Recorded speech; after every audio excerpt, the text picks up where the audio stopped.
Good afternoon, everyone, and welcome to the Karma Summit, the India edition. My name is Abhishek, and I'm the founder and CEO of Codera. I want to thank all of you for joining us today on this very important boardroom discussion on business with purpose. This is a great opportunity for everyone in the doing good ecosystem to hear firsthand from senior corporate leaders on how CSR has evolved over the years since the advent of the Companies Act of 2013 and how it has navigated through COVID and how it would evolve moving forward in the future years. Uh, I want to extend a very warm welcome to our esteemed panelists present today. I would quickly go around the table and introduce everyone. Uh, Firstly, I want to introduce Mr. Anirban Ghosh, who leads sustainability at the Mahindra Group. Under his leadership, Mahindra has developed an award-winning sustainability framework, which helped double per capita income for about 40,000 Indians, and also become the first to double energy productivity and be a founding member of the Carbon Pricing Leadership Coalition. Welcome, Mr. Ghosh, to this session. Thank you. Uh, Our second panelist is Shubhankar, who is the Executive Director for HR at Lenovo Asia Pac. Shubhankar is a HR leader, speaker, and mentor with varied interests and experiences across cultural leadership, organizational transformation, and HR technology. Welcome, Shubhankar. Delighted to have you. Thank you, Abhishek. And finally, we are joined by Chetan from Tally Solutions. Chetan has worked as an HR leader and enabler across diverse industries such as robotics, e-commerce, financial sector, hospitality, IT, ITES. And Chetan is currently leading HR at Tally as the Chief People Officer. Glad to have you join us, Chetan. Thanks, Abhishek. Glad to be here. Uh, Thank you so much, everyone. Before going to the discussion, just wanted to set the context for our session today. And across the board, COVID has impacted everyone in different ways. But one thing which it has accelerated, a change which is already happening, but something which it has accelerated is the need for purpose in business. And the concept from going beyond shareholders to stakeholders was already becoming mainstream, but COVID has just accelerated that in many ways. I think for the CSR industry and the CSR space in India, the big flip or the big change was when the Companies Act changed CSR forever in India, and that led to a whole bunch of changes and evolution of CSR across companies, both big and small, in India. And I think what has now happened is that we have reached one stage of maturity, and as we are reaching that stage, COVID hit, and there has been now further changes from a CSR lens across companies. And the goal for our session today is to understand from a business lens how CSR has evolved from the Companies Act of 2013. How has COVID impacted it, and what will be the future? So I would like to start off this discussion by just understanding the CSR journeys of the organizations that our panelists have been a part of. I would first like to start with you, Shubhankar. Lenovo is known for leveraging technology and business in doing good and in doing CSR. How has been your journey from a CSR lens since you started working on this actively in India? Sure. Thank you, Abhishek. So if you look at Lenovo's history, it has been growing organically and inorganically. Many years back, Lenovo acquired IBM's business and subsequently Motorola, and each of these companies had their own CSR. So what has happened is over the years, it has only got strengthened over time. Also, what's important is, since you asked the question about technology, our business is technology, and our brand promise is smarter technology for all. However, technology has to be with a purpose. We try to ensure that it is bold, inclusive, and it is smart as we look forward in the future. While we look at technology, it has to be good for the society. It has to try to solve problems and make lives of people around us better. Apart from, of course, propelling industries forward and opening doors of new opportunities. But when you look at lives, making lives better, this is where the cusp of our business and cusp of CSR comes in. There are many examples where we have been able to support CSR activities using technology. As an example, education is one big sector. So we support teacher digital training and provide them with digital resources in various states in vernacular languages with the support of our CSR partners like Megshala. In that aspect, we have over the last 3 years reached out to 600 plus schools across 3 states, benefiting 11,000 plus teachers and 15,000 plus students. Similarly, another example is that we supported CLT India during the COVID times that has come up with the Jiggy app for teachers that would help students reaching out to 25,000 students pan India. And there are many more, but I think what's important is that Lenovo now is moving from devices to services. And that beautifully fits into our further acceleration of using and leveraging technology for good for all. How do we help communities around us, whether it is home, whether it is for parents, whether it's for teachers, students, apart from devices, offer them solutions, security services, education content, so that we bridge the digital divide that exists in our country. So that's for a start, Abhishek, over to you. Great. I think very interesting points on how technology, which now I think, especially with COVID, is probably the only way to for access of any sort of goodness, and interesting to see the alignment between business and doing good at Lenovo. And taking cue from the education aspect, wanted to go to Chetan and ask you from a Tally perspective. You work extensively in the area of education, and Right. How has CSR evolved for Tally, and how have you aligned education in your broader vision? Sure, Abhishek. So at the beginning, Abhishek, you mentioned about the Companies Act. So I'll just quickly share my views on that. So see, companies are good at solving problems. That's how they succeed and do well, right?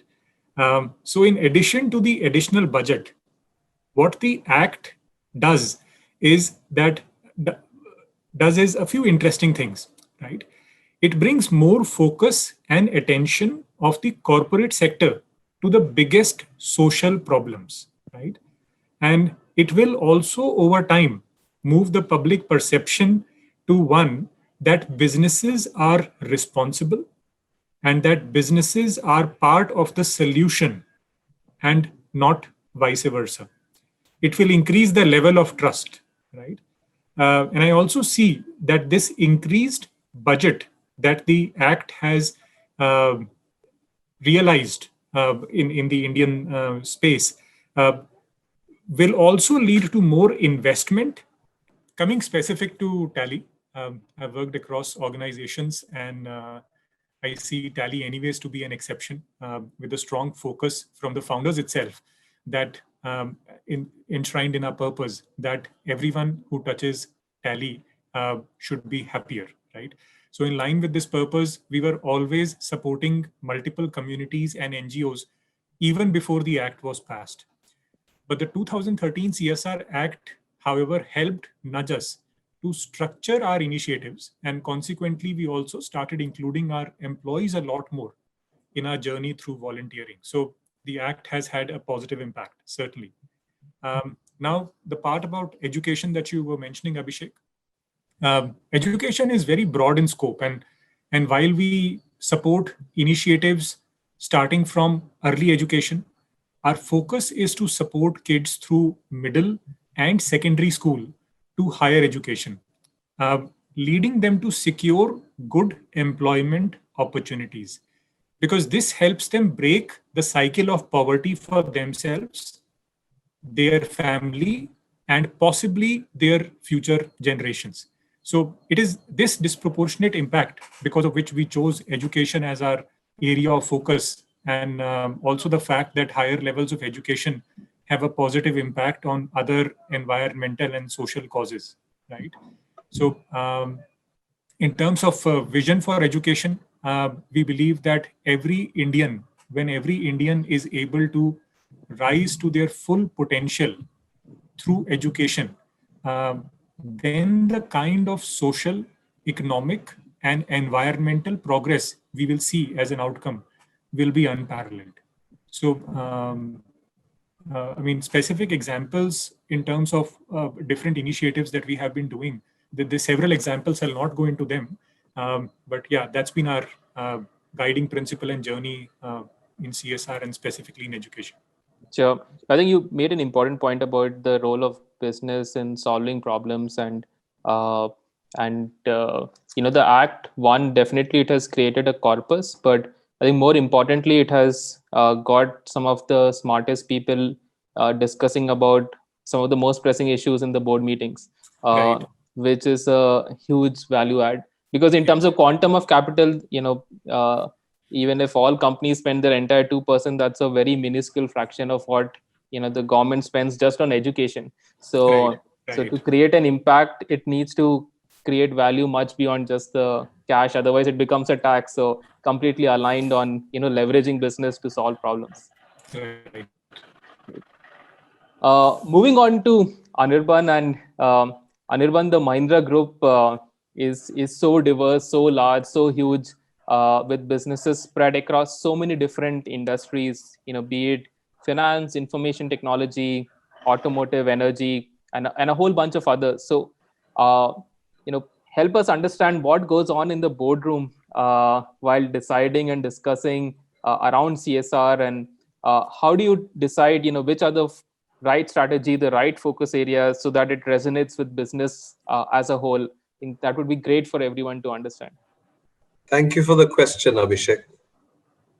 Yes, there are many boardrooms actually, because there are many businesses within the group.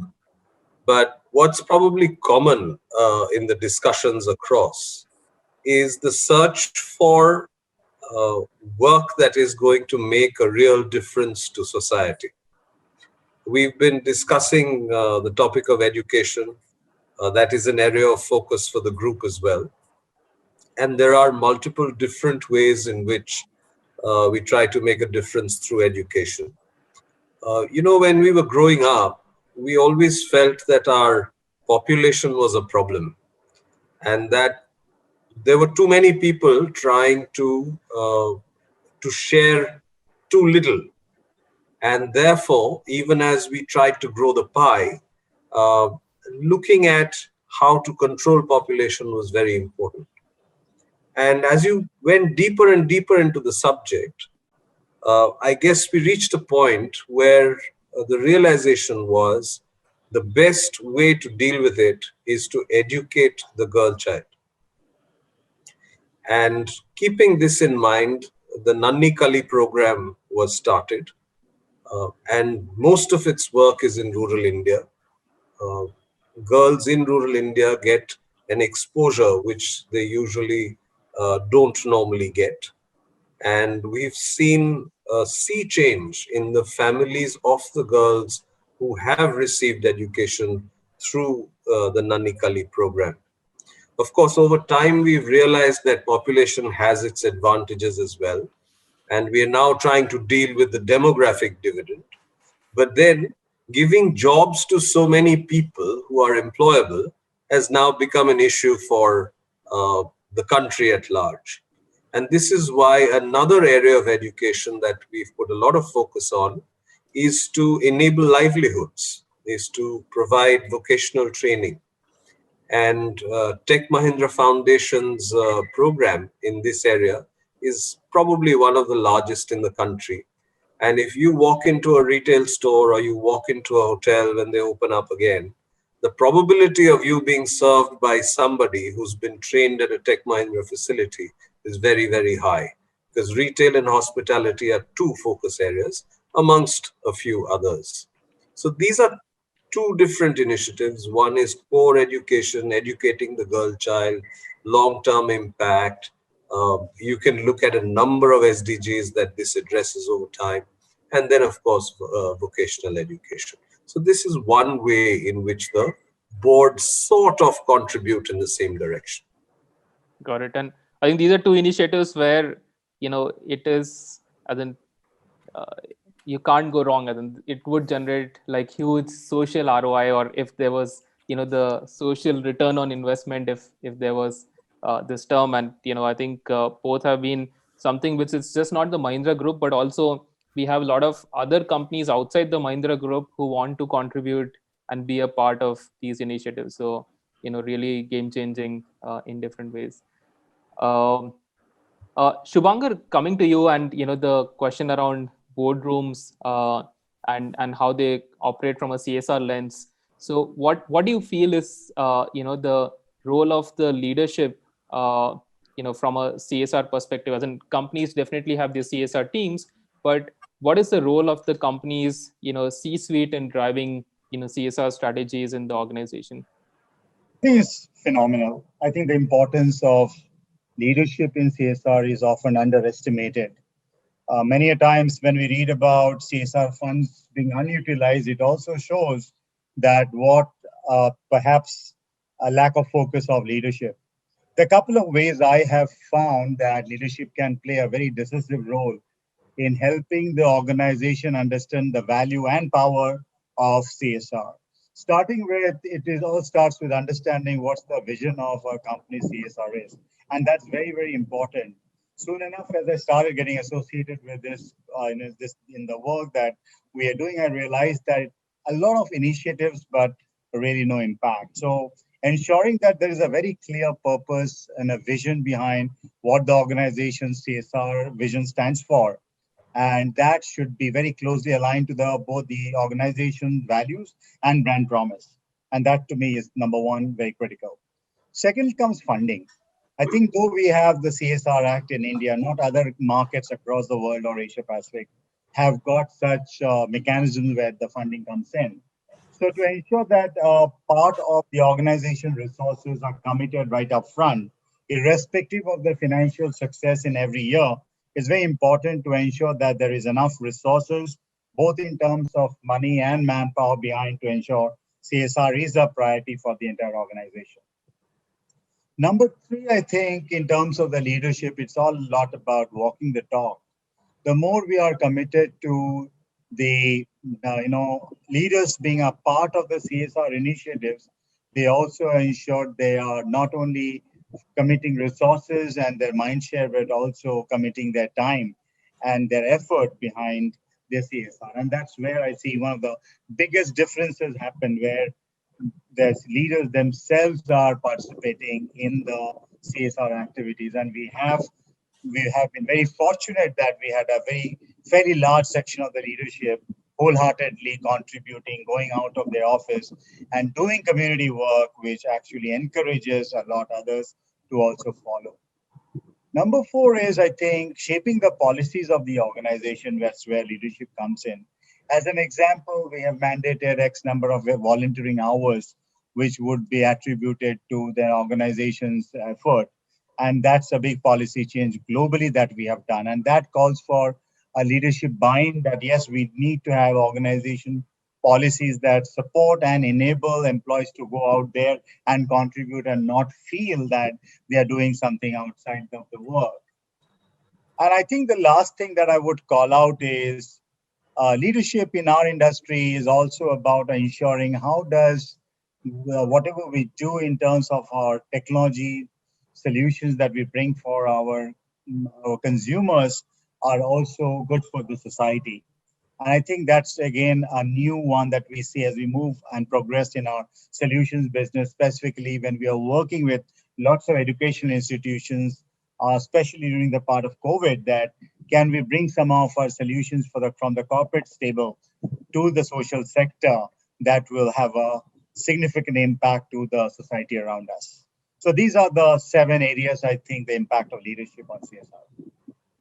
Great. No, very important point. So, just to reiterate for the benefit of the audience. So one is this aligning the values of the org and the vision of the org with CSR, and so that they are both aligned together, getting the resources to be able to invest irrespective of, the macro environment, and getting the resources to invest in CSR, walking the talk and not just, just saying things, but actually doing things on the ground, in terms of policies. So, the mandatory volunteer time that you mentioned. And, just to add to that, what we have seen is companies which have that actually see a obviously a rise in the number of volunteering hours, but also great employee benefits in return, right? From, better employee morale and, learning and development and stuff. So it's a win-win in that ways. And the last piece was around leveraging the technology you build for customers, which can be leveraged for the broader social good sector. And sometimes it's also the other way around. There are a couple of hardware companies, for example, who build mobile phones which which can be leveraged by people with visual impairment. And they in fact became the prototype for mobile phones when you have bright sunshine, and how do you use that. So it's also the other way around. So interesting to see that alignment happening. So thanks for all these points. Anirban, coming to you on the CSR lens, and given your role also as the Chief Sustainability Officer at the Mahindra Group, there is maybe a debate on what does broad sustainability mean, and is CSR a subset of it, and should you prioritize one over the other, and what's most material for India as a country compared to maybe a global audience. So would love to get your thoughts around CSR, ESG, and there are so many acronyms in this space. So BRR and a whole bunch of others. So would love to get your thoughts on the alignment in these alphabets. Don't spend a single minute trying to think about all this. It is intellectual exercise that will lead to no social good. So let the acronyms be what they are. Mm-hmm. Is CSR a subset of sustainability, or sustainability a subset of CSR? That incidentally was a question which I tried to answer for myself more than 5 or 6 years ago. And I realized it depended entirely on how you defined each of them. You could define one to be the bigger one, or you can define the other to be the bigger one. So it really didn't matter. At the end of the day, the work that was being done is most crucial. And therefore, the focus should be on what will make a difference to society, what will make a difference to people, what will make a difference to the planet, and then plan actions to make that happen. One of the things that the Act did by scaling up the budgets, and I'm saying scaling up because, about 15 years ago, when our group turned 60, our then chairman, Mr. Keshav Mahindra, had said that we would set aside a percentage of our profits for CSR, long before there was any legislative need to do so. When the law came along, it doubled, or if you take the fact that the business was growing, it increased the pie. So obviously you ask the question, okay, so where am I going to invest this money? And what sort of difference do we want to create? And there, for a business to make a difference in communities that are associated with the business in some way made eminent sense. And so that kind of helped in aligning work towards the benefit. For example, let's say the tractor business would know how to help youngsters in villages become tractor mechanics or tractor drivers. They would know how to do it, and they can bring their knowledge and resources to make that happen. That in turn would create livelihoods for the youth in the villages, and it didn't matter which brand of tractor they worked connect with. So therefore, it would fall in the space of CSR. Similarly, an auto business, if you wanted to ask the question, where would they invest? And the obvious ones, again, are auto mechanic and so on. But then think of it this way. In India, 150 to 160,000 people die every year because of road accidents. It's the highest in the world. I'm surprised the number is not higher because none of us follow rules while driving. And two-wheelers now have no rules at all. They can go from anywhere to anywhere in any direction at any time in any manner. And the only reason why we probably don't have more fatalities on the road is because our average speeds are so terribly low. But it obviously is an area for intervention, and reducing road fatalities is an important area for intervention, which is why one of our projects, and it's very difficult to do that because there are so many people involved.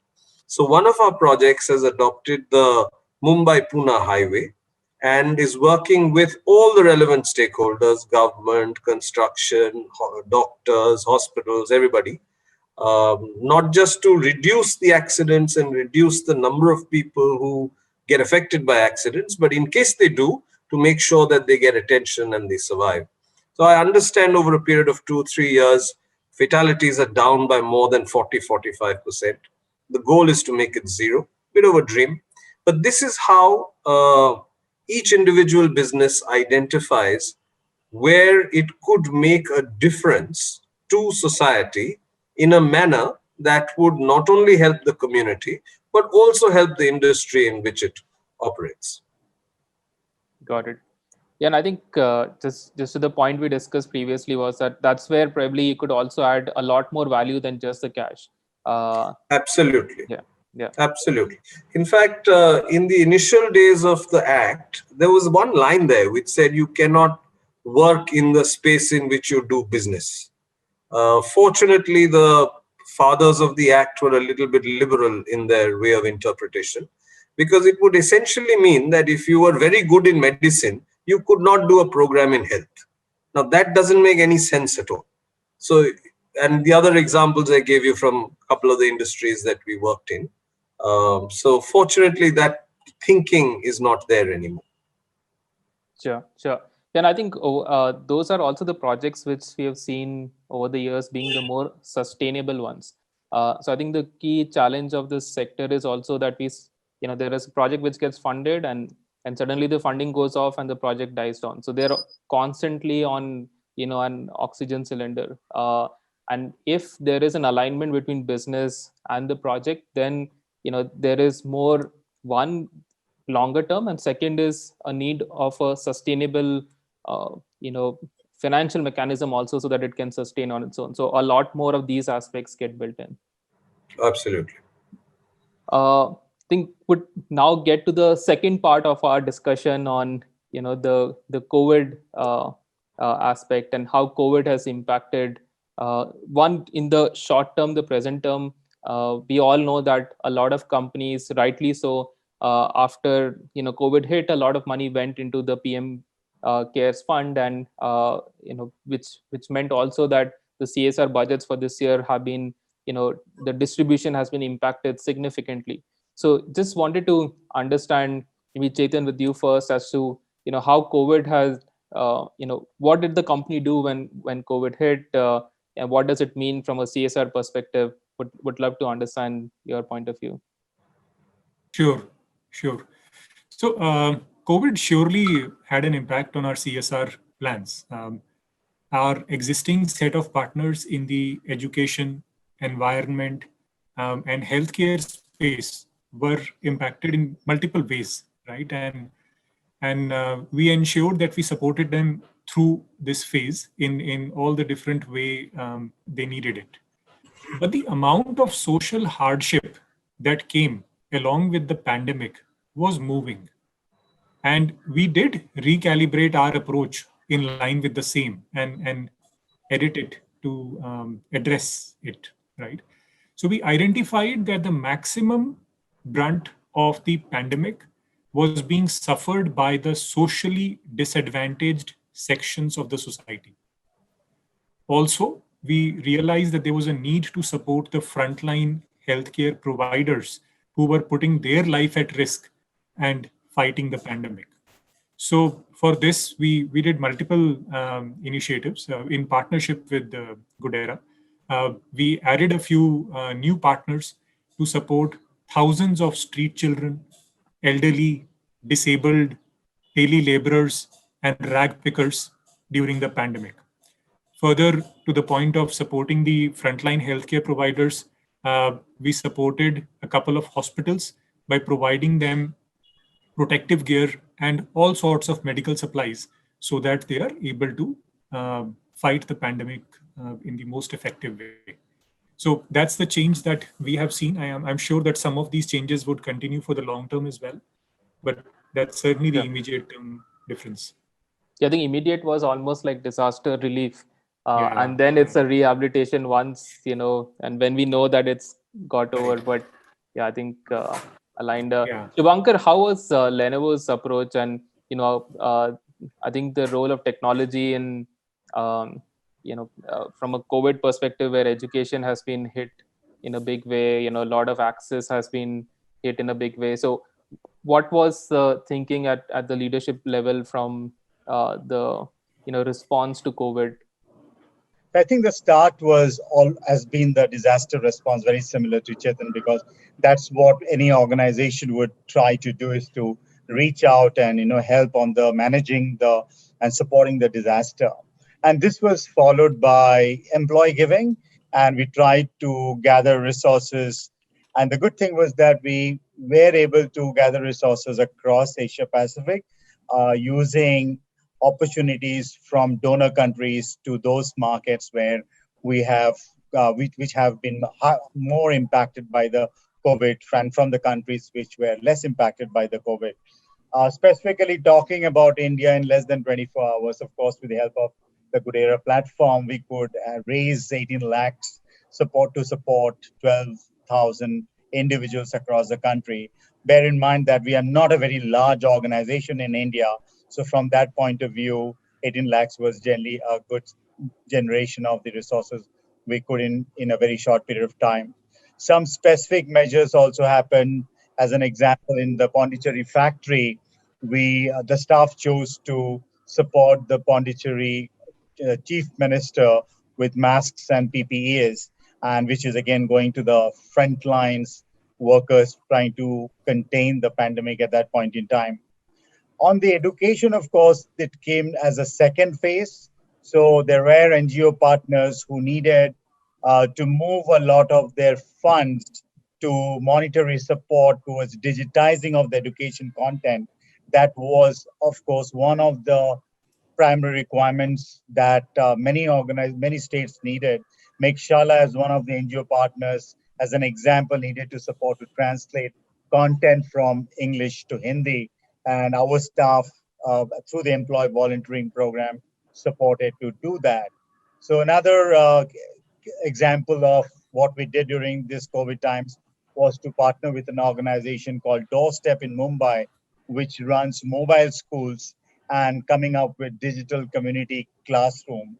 And then finally, for the visually impaired children, we partnered with another NGO called Samanthanam to record audiobooks. So I think if I look at the entire approach, it started with disaster relief. Then it went into gathering resources in terms of funds. Once that was done, we tried to look at what help and support the NGO partners need and how can we help them to divert or tweak or reshape some of their priorities for the next couple of months. And finally, we looked heavily at, as you rightly said, Abhishek, focusing on education sector, working with organizations like Mekshala, Doorstep, and Samanthanam to address niche requirements to the targeted communities. It sounds like a very holistic approach, though. I was also part of some of the conversations when we had to turn around things in a couple of hours, and entire country was in lockdown, so was a challenge to just make things happen. But I think across the board, a lot of support to and the intent to make things happen. So there are 100 ways to say, okay, why we can't do it, but I think if there is the right intent, it actually happens on the ground. Absolutely.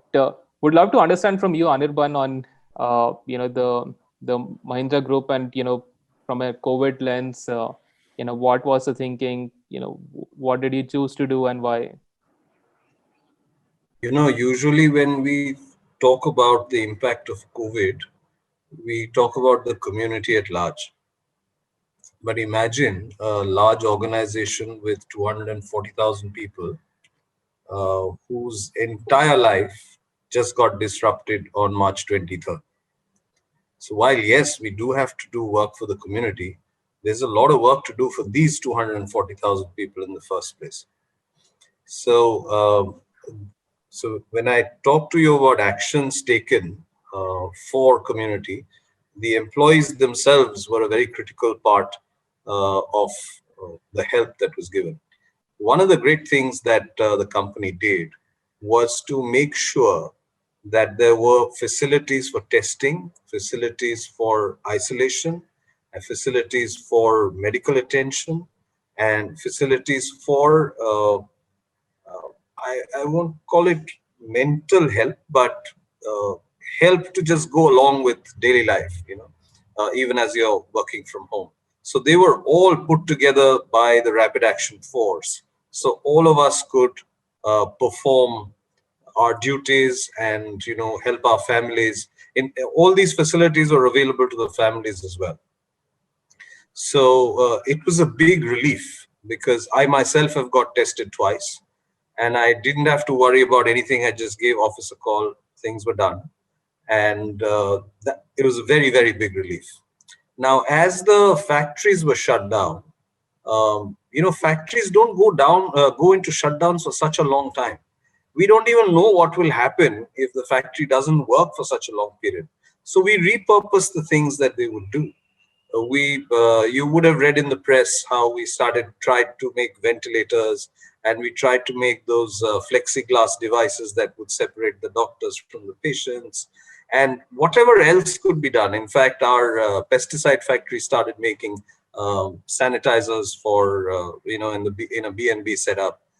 So in whichever way the government, the communities needed help, every one of those, this one I'm particularly proud of, every one of the canteens in the 15 factories that we have across the country started churning out food, not for us because we weren't there, but food for migrant labor, food for people who needed it, and so on. So hundreds of thousands of meals cooked in those factories, and it just kept the whole community going, not just to do business, but to provide service for the larger community when they needed it.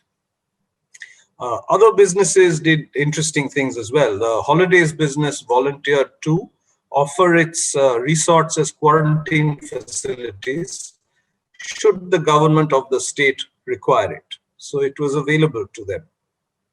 Our logistics business provided free transportation for doctors, nurses, other medical staff when they needed to go from home to their place of work or anywhere else to look at patients and so on. So every individual business looked at in what way could they possibly help in the community's effort to deal with the COVID situation that was thrown up on them. A lot of in fact, some of the Arogya Setu app and a whole lot of other digital solutions that the government came up with, Tech Mahindra had a part to play, and they were happy to contribute in making this happen for the nation. So that's how different businesses in the group contributed towards the COVID effort. This, of course, did take away some resources from regular CSR work. But more than resources going up from regular CSR work, what was difficult was to do the face-to-face presence, the community mobilization, the aspects of CSR which are most crucial, because you want to go and work in a community. The critical work happens before the project starts, when you gain their trust and you work with them and you agree on what needs to be done. So these obviously took a back seat. Though we realized very quickly that the impact of COVID in rural areas in early days was not very high. And it was actually possible to maintain distance, wear a mask, and work in rural India, which is why agriculture hasn't suffered much at all. So some of the projects got started slowly, and slowly things are coming back online. Yes, of course, some money was spent in the PM Cares Fund, but not too much was diverted from the regular programs. So it's not as these programs will come to a screeching halt. They won't. Some of them might just get scaled down a bit for a year, maximum or two. You know that if the economy doesn't do well this year, then the overall profits in the sector will go down, which means that the budgets available next year will be that much lower. So to that extent, there will be an effect, but I think this is going to be not going to be for a very long time. There are enough signs for businesses to come back to where they were pre-COVID, and we should look at uh, very strong CSR work going forward. Got it. It's very interesting to see the kind of innovation which happens when pushed across multiple hardships, and I think that's the beauty of India also, to come up with very unique solutions to some of the biggest problems. So it's really interesting to see that. Think going to the the next part of our session, which is around the future of CSR, and we think of this session as like kal aaj or kal kind of thing. So what happened because of the law, what is today because of COVID, and what will be the future. So you know coming to you, Shubhankar, what do you see as the future of CSR?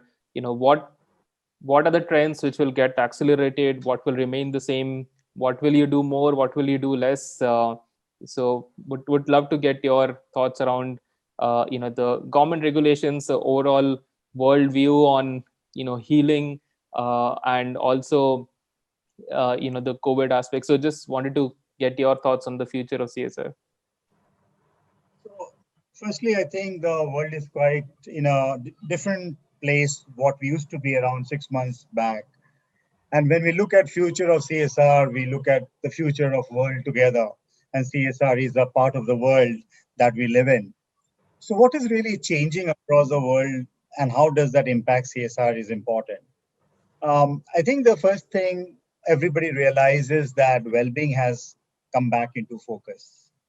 And if well-being has come back to the focus, then well-being for those who are privileged and well-being for those who are unprivileged is important. And that's one aspect of the CSR. How do we focus on well-being of everybody across the board? Whether it is the vaccines coming in, I saw some very interesting proposal from one of the CEOs saying that can vaccination cost be also a part of the CSR expense? And that's a very interesting thought. And this is fresh from the oven as you can get it. So that's one direct theme that I think will be important. The second theme I think that is important to me is the acceleration of digital education, moving away from the classroom education.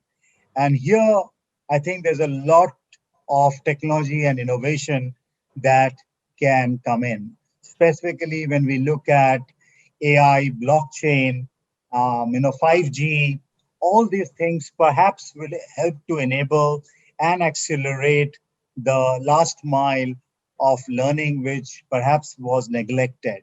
As an example, many of the government schools across Asia Pacific have not been funding, e-learning education for schools. And because of COVID, now there is a much bigger appetite for government spending in digital and online learning. And that's really a big sea change. And if that happens along with 5G and with the cost of telecom broadband going down, I think that is quite going to be a revolutionary.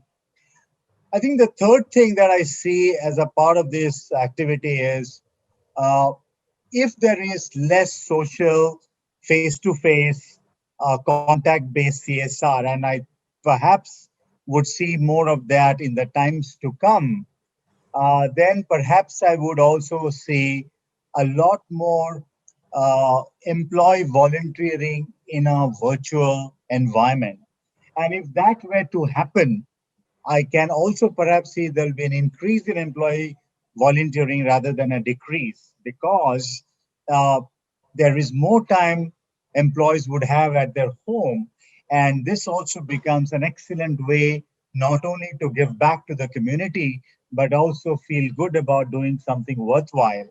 Um, I also see as a next point, families joining in employee volunteering from a corporate standpoint.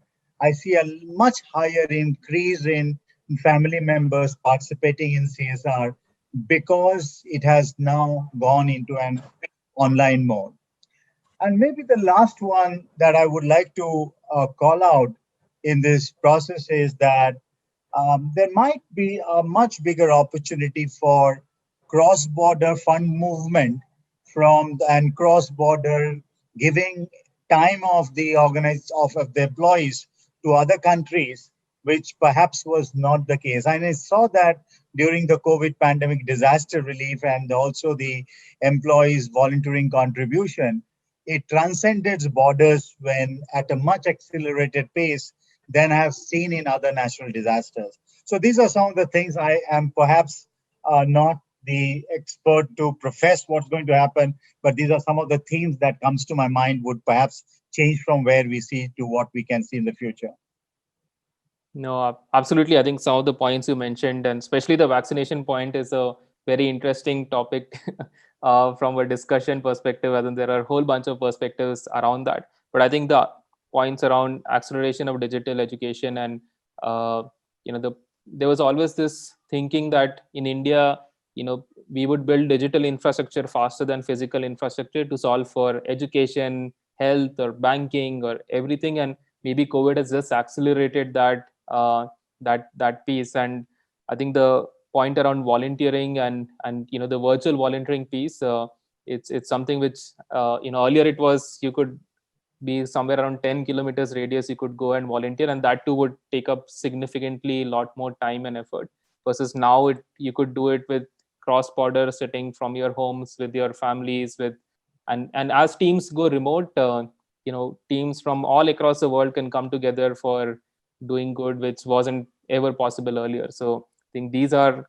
definitely trends getting accelerated. In fact, when we were doing our research, we saw an 800% increase in Google search volumes on virtual volunteering as COVID hit. So there is definitely an undercurrent on those aspects.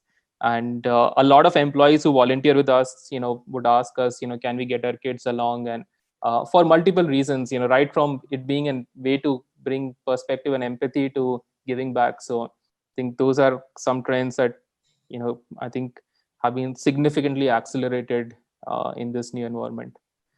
Coming to you, Chetan, what's your thoughts around the post-COVID CSR world? What changes, what remains the same? The focus on impact measurement, the focus on employees. So, what are the trends that you feel would come in, and how should the CSR industry navigate those? So we see deeper social partnerships between companies and NGOs and the communities that the companies are supporting to be one key trend and difference that would come in the future. To elaborate further with our example, so like we have evolved to a current state. It's been a journey for us also, where our programs are not just supporting education for mid-school children, but also providing them holistic support through nutrition, parental counseling, mental well-being for them, right? And everything else they need to succeed.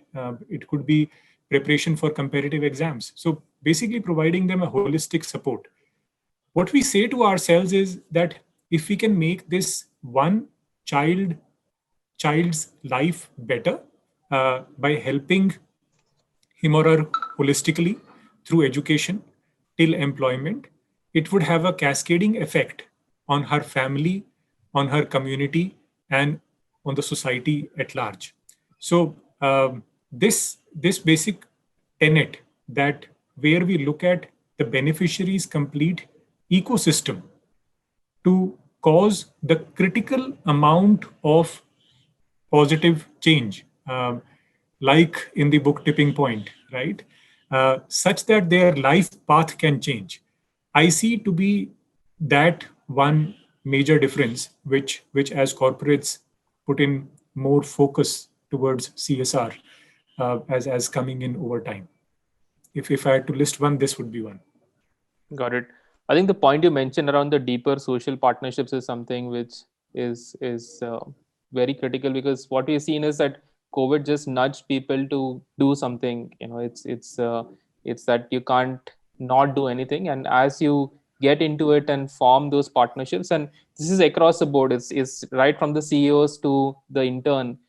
Everyone wanted to do something and find a deeper social partnership, and once you get in this space, you tend to do more. And also it's also a huge mental impression that COVID has made on so many age groups, and especially for the youth. Going through a crisis brings out the humanity significantly more. So I think those are important points. Anirban, what are your thoughts around the post-COVID CSR world? What changes, what remains the same, what gets accelerated, what are the key trends, and how do you see the regulation, also the changing regulation around impact measurement and stuff coming into play? What gets accelerated is perhaps the easiest to answer, and that is like digital solutions for everything, because we've experienced what digital solutions can do. But look at how COVID affected people. It first hit good health and well-being. Now, to protect good health and well-being, decent work and economic growth, which is SDG 8, got impacted straight away. And when decent work and economic growth got impacted, it went and hit zero hunger and no poverty. And then went back and made good health and well-being even worse. So this seemed to be the circle that was happening. Now, this actually gives us a big lesson on where should we definitely ensure that future CSR monies get invested. And it is no surprise, therefore, that many organizations are saying that they will focus on health going forward. But then we also know that if society has to develop, like we discussed earlier in the conversation, you have to invest in education. Now, we think back, again, when we were growing up as kids, and I guess that was a longer time for me than it is for you, and we would kind of criticize the government for lots of the things that they did and say, no, you should spend money on education, health, and infrastructure, because that's what other people will not spend money on. So maybe that's where the CSR money should go. Education, health, in some form of infrastructure, say water harnessing infrastructure, something that's critical for the country and something that can be done to a great extent through CSR, definitely in public-private partnership. And maybe that's where the future of CSR should be. And maybe that's where we should spend most of our monies. Correct. And I think if you look at the data also from a CSR spend, in the Schedule 7, education and healthcare accounted for more than 50% of the CSR spend historically. And so maybe that remains the same, just the mode of delivery changes, which is more digital, which is more employee oriented, which is, so I think that's, things remain the same and things also change. So I think absolutely. In fact, if that increases impact, nothing like it. I'm reminded of a TED talk by Sugato Mitra, when he talked about the hole in the wall computer and beaming an English grandmother, perhaps even an Indian grandmother, into a classroom from somewhere, because it appears the best teacher is the grandparent and not so much the parent. So if all of this pushes us in that direction, it'll be awesome if our schools become a whole lot better. Great. On that note, I wanted to thank all of you for the session. Would just need one last quote from your side. Is as you have been a part of the summit, what do you hope to learn from other organizations or leaders during the summit? This quote would also be helpful for us to promote the summit in some way. So but would love maybe just 30 seconds from each one of you on what do you hope to learn from the summit. We'll start with Anirban first. No. I was just thinking, I mean, hold a gun, get a quote. How effective is that method? I don't know. I'm thinking. So okay, someone would want to volunteer for going first. So two areas. So one area that I see of specific interest is on how to measure the impact better. We do stay in touch with the causes we are supporting to sense the impact and see the metric, but would be curious to know if there are some more evolved and mature practices in place. Second, this pandemic has amplified the goodness amongst people. And we've seen that in the form of stronger virtual volunteering through the Good Era platform also. I'll be also on the lookout for ideas on how to take our already robust level of employee volunteering, especially virtual volunteering, even further. So these are the two areas that would be of specific interest to me. Great. Thanks, Chetan. Shubhankar, over to you. Thinking what would be a 30-second pitch be? Maybe let me think a minute more. Not Sure. a minute, a couple of seconds.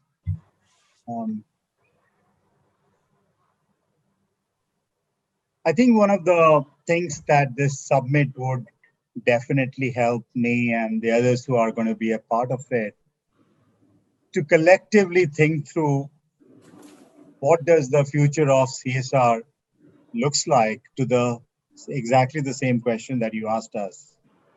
And I'm sure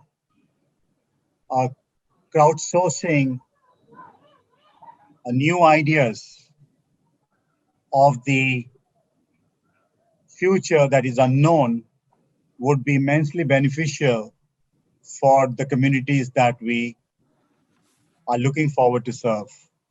So that's what I would think would be one of the success of this summit. Great. I think that's something which you're also aiming for, is to collectively problem solve, and if we have come to some interesting solutions, and share it with the broader audience so that people don't have to reinvent the wheel. So great. So I'm going to paraphrase Chetan. I agree with him, and therefore old wine, new bottle. It would be great if in the course of the summit, we learned how to work together to create greater impact and measure it much better. It would be a huge service to the CSR community if we are able to plan and measure the impact of our work much better than we do now. Great. Thank you everyone for your time. It's been a great session, and it's also great to personally interact with all of you. Thank you for the opportunity and being gracious with your time. It was super interesting, and would love to stay in touch and connect and meet sometime, either virtually or physically, whenever the time is right. But thank you so much for your time. You're welcome, Abhishek. Same here, Thanks. Abhishek. Thanks for inviting us, and glad to meet you and interact with you, Shubhankar and Anirban. Likewise. Thank you, Abhishek, and thanks, Shubhangi and Srinang, for having us. And great to meet you, Anirban and Chetan. Thank you again. Good luck and stay safe. See you guys soon. Thank you. Take Thank care. you. Bye. Bye. Bye-bye. Bye. Thank you, everyone.